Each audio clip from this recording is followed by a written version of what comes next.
Мы видим, что Путин оказывает давление Лукашенко. Он очень хочет, чтобы Лукашенко в этом принимал участие. И он действительно будет продолжать оказывать это давление. Но мы знаем тоже Лукашенко, не первый год его видим.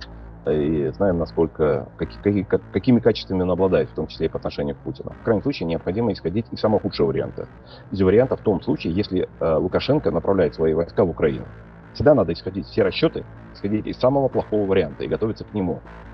И, соответственно, делать свои расчеты. Что произойдет в этом случае, если российские войска с территории Беларуси еще раз совершат нападение, если к ним присоединятся белорусские войска? Ну, в этом случае сомнений не остается. Вооруженные силы Украины, конечно, встретят их, но в этой ситуации я бы не исключил, что в военные действия могут оказаться вовлечены вооруженные силы еще ряда государств, включая, например, Польшу. Участие белорусских вооруженных сил с высокой степенью вероятности увеличивает количество участников антипутинской коалиции не только в качестве поставщиков военной помощи, но и в качестве непосредственных участников в вооруженных действиях. И несмотря на то, что Путин рассказывает о том, что он воюет сейчас с Западом, и некоторые уверяют, что именно это он хочет продемонстрировать всем, что он воюет с Западом, Путин более всего боится военных действий против коллективного Запада.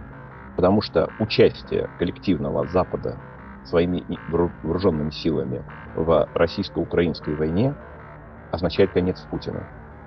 И поэтому, возможно, вот эти заявления и телодвижения с Белоруссией Путин тоже осуществляет отчасти для осуществления определенного блефа, для того, чтобы оттягивать внимание Украины, внимание украинских вооруженных сил на другие фронты, на другие линии, с тем, чтобы не допустить концентрации необходимого количества украинских войск как раз там, где российские войска вели, продолжают вести и будут вести наступление на Донбассе, на юго-востоке, под Изюмом, по направлению к Запорожью, под Херсоном, в других направлениях. Батько решится открыть второй фронт? Нет. Уверены?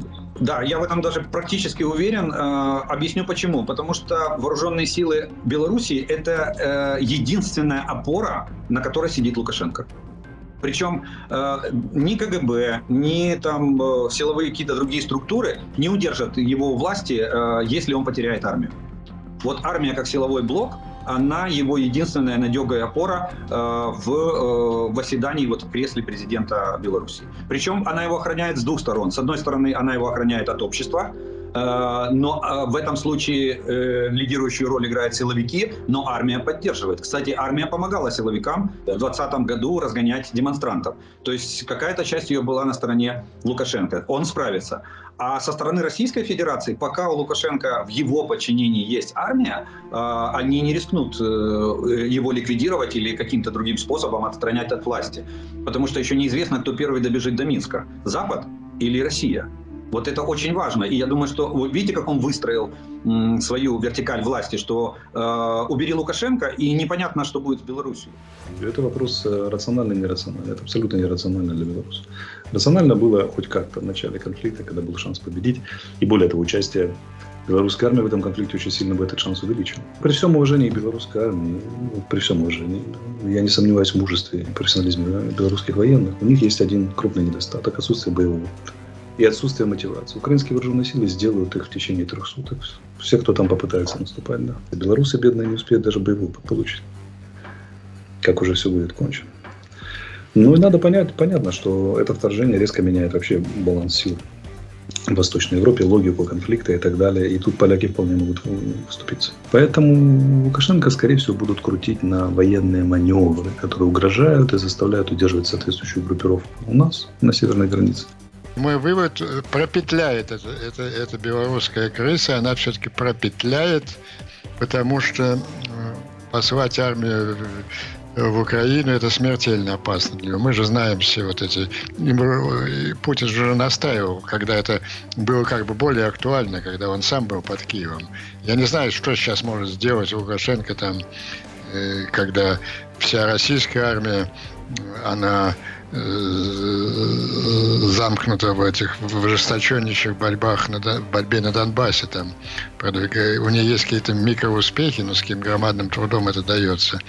Все больше становится ясным, что в понты Путина уже всерьез не воспринимается. Это проигравшая сторона. И Лукашенко это тоже видит. Зачем от себя в последний момент будет связывать с проигравшей стороной? Безусловно, Лукашенко понимает, что Москва ставит ему неприемлемые условия о непосредственном вовлечении в войну вооруженными силами Беларуси, и он пытается этого максимально избежать. Получается у него это, на удивление, плохо, но, тем не менее, он позволяет себе пока только на уровне риторики эскалировать эту ситуацию. Никаких других признаков подготовки к войне по существу мы не видим. Потому что все эти военные сборы, учения, какие-то активности военкоматов не видно на границе войск. Понимаете? Но это не я об этом свидетельствует украинская военная разведка. Понимаете? Разумеется, Украина имеет не такую территорию, как Москва, и, в принципе, при желании эти созданные там несколько десятков БТГ можно подтянуть и достаточно быстро бросить в бой. Но нету российских войск. Это еще один важный признак. Самостоятельно белорусские войска начать такую войну и вовлечься в нее с севера, во всяком случае, не могут, потому что будут разбиты немедленно. Все-таки они могут быть лишь вспомогательными по отношению к российским каким-то частям вооруженных сил России и так далее. Поэтому Лукашенко все, что может себе позволить, это беспрерывно флудить. Нет сомнений в том, что если бы операция «Бросок мангуста» отвечала бы своему названию, если бы случилось все то, что планировал Путин, то Лукашенко вступил бы в войну, даже не задумываясь. Если бы под молниеносным ударом с 3 направлений украинская армия разбежалась бы, руководство бы рассыпалось, президент Зеленский эвакуировался бы в Польшу, а Киев взяли бы с марша, в этом случае Лукашенко бы получил то, что нужно любому диктатору, которого разлюбили граждане. Он получил бы большую и яркую победу, причем победу целиком за чужой счет. Видимо, он сперва хотел посмотреть, куда дело повернет, и получил ответ неудовлетворительный. Дело повернуло в затяжную кровавую войну с десятками тысяч жертв, где у небольшой белорусской армии не было бы просто иных вариантов, кроме как прекратить свое существование. Сложно представить, какой будет судьба диктатора, который и без того раздражал граждан, проиграл выборы, устроил театр насилия на улицах, а вдобавок еще и убил кучу молодых людей в чужой войне и остался без столь мощного силового аргумента. Короче говоря, вступление в войну для Лукашенко – это ставка ценой в жизнь. Его армия долго не протянет в конфликте высокой интенсивности, и предсказать политические последствия ее гибели невозможно. Поэтому, пока война остается такой, какая она есть, вступление в нее Беларуси крайне маловероятно. Мне кажется, Александр Григорьевич с нюхом своим, а нюх у него развитый, почти 30 лет там на этой работе. Он не знает, куда пойдут белорусские танки, если он даст приказ. То ли на Киев, то ли на Минск. Он, конечно, хотел бы, как Муссолини в 1940 году, когда Гитлер уже разгромил Францию, тут же вступить в войну, что-нибудь откусить. И, безусловно, если бы Путин добился успеха на первом этапе войны, можно не сомневаться, что Лукашенко подсуетился бы, как вот такой шакал, знаете, там если Маугли вспомним, шакал при тигре. Он бы, конечно, тоже попробовал откусить чего-нибудь там от украинской территории. Но сегодня ситуация совсем другая. Сегодня переход украинской границы может кончиться тем, что режим Лукашенко рухнет, потому что внутри-то поддержки никакой нету. На мой взгляд, опять, это просто попытка сковать силы украинской армии. То есть, на самом деле, потому что есть угроза, как говорят, угроза сильнее исполнения, в шахматах говорят. Вот есть угроза, и поэтому украинские войска не могут перебрасываться из Киевщины на Донбасс, где сейчас они очень так нужны.